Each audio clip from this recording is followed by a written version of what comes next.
அன்புக்குரிய சகோதரர்களே சகோதரிகளே, கீரனூர்னு சொன்னாவே சுலையா பெரியம்மா தான் நினைவுக்கு வருவாங்க. அவங்களுடைய மகனும் எங்களுடைய உறவினர்கள்லேயே மிக அதிகமான ஒரு படித்த கல்வியாளரான சகோதரர் சௌகத்தேன் அவர்களை பார்க்க வந்திருக்கோம். அவங்க விங் கமாண்டராக இருந்தவங்க. அஸ்ஸலாமு அலைக்கும் வரஹ்மத்துல்லாஹி வபரகாத்துஹு. நீங்கள் நம்மளுடைய சொந்த ஊர் பற்றி, உங்களுடைய படிப்பு, வேலை செஞ்சது, அதை பற்றி கொஞ்சம் சொல்லுங்கள் இன்ஷா அல்லாஹ். born in Trichy district Keeranur. திருச்சிக்கு பக்கத்தில் இருக்கக்கூடிய கீரனூரில் பிறந்தேன். அது ஒரு நடுத்தரமான கிராமம். அங்கேயே என்னுடைய தொடக்க கல்வி, உயர்நிலைப்பள்ளி எல்லாம் முடிஞ்சது. அதுக்கப்புறம் இன்டர்மீடியட்டு ஜமால் முகமது கல்லூரியில் படித்தேன். காரைக்குடி அழகப்பா இன்ஜினியரிங் கல்லூரியில் 4 ஆண்டுகள் பிஇ படித்து அதில் ஃபஸ்ட் கிளாஸில் தேர்ச்சி அடைஞ்சேன். அப்புறம் 2 வருடங்கள் நெய்வேலி, அப்புறம் பிடபிள்யூடி போன்ற பணிகளில் இருந்துட்டு அதுக்கப்புறம் 1963 இந்திய விமானப்படையில் சேர்ந்தேன். பைலட் ஆஃபீஸர் என்ற பொறுப்பில் நான் முதல்ல சேர்ந்தது. கிட்டத்தட்ட அதுக்கப்புறம் 26 வருடங்கள் இந்தியன் ஏர்ஃபோர்ஸில் பல்வேறு பிரிவுகளில் பணியாற்றியிருக்கிறேன். பைலட் ட்ரைனிங் எஸ்டாப்ளிஷ்மெண்ட் அப்படிங்கிற நிறுவனத்தில் ஆரம்ப 50 மணி நேர பயிற்சி, ஃப்ளையிங்கான பயிற்சி கொடுக்கறது என்னுடைய வேலையாக இருந்தது. அலகாபாத்லேயும் பிதர்லேயும் இருந்தது. அதுக்கப்புறம் நேட் ஏர்க்ராஃப்ட் சர்வீசிங் செய்யும் இடத்துக்கு போனேன். அங்கே 65 நடந்த போர் சமயத்துல எல்லாம் ஸ்ரீநகர்லேயும் அம்ரிட்சர்லேயும் இருந்து பணியாற்றினேன். அதுக்கு பிறகு இந்தியாவுடைய கிழக்கு எல்லைக்கு அருகில் இருக்கக்கூடிய தேஸ்பூர் அங்கே போனேன். அதுக்கு பிறகு ஏர் ஹெட் குவார்ட்டர்ஸில் பணியமர்த்தப்பட்டேன்.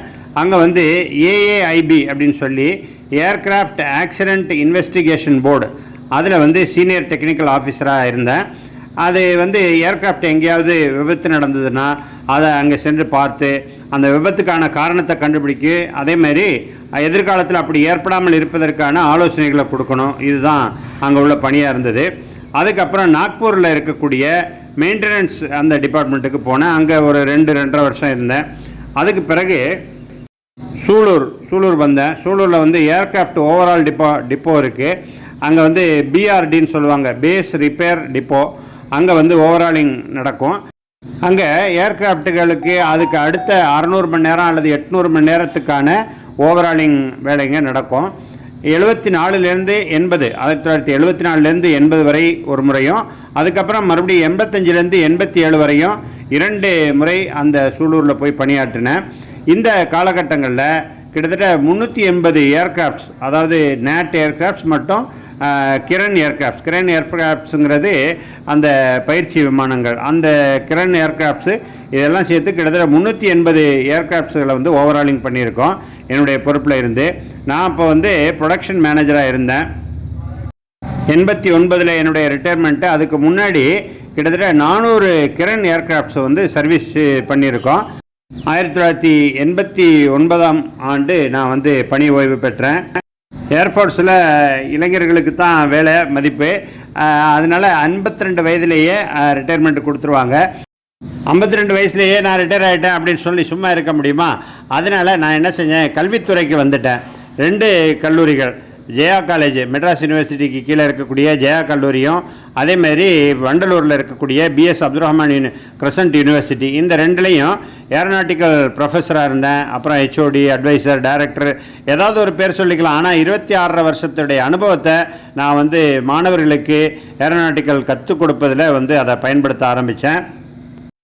இதனிடையே அந்த இதை சொல்லணும், அதாவது நான் ஏர் ஹெட் குவார்ட்டர்ஸில் இருக்கும்போது டெல்லி யூனிவர்சிட்டியில் எம்டெக் முடித்தேன். அதுக்கப்புறம் part time ME Delhi, IIT Delhi.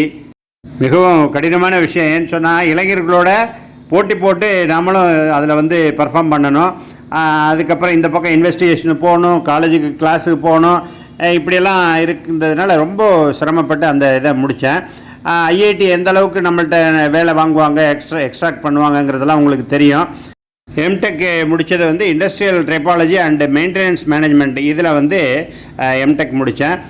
இதுமாரி கோர்ஸ் மிக ரொம்ப குறைந்த யூனிவர்சிட்டியில் தான் இருக்குது.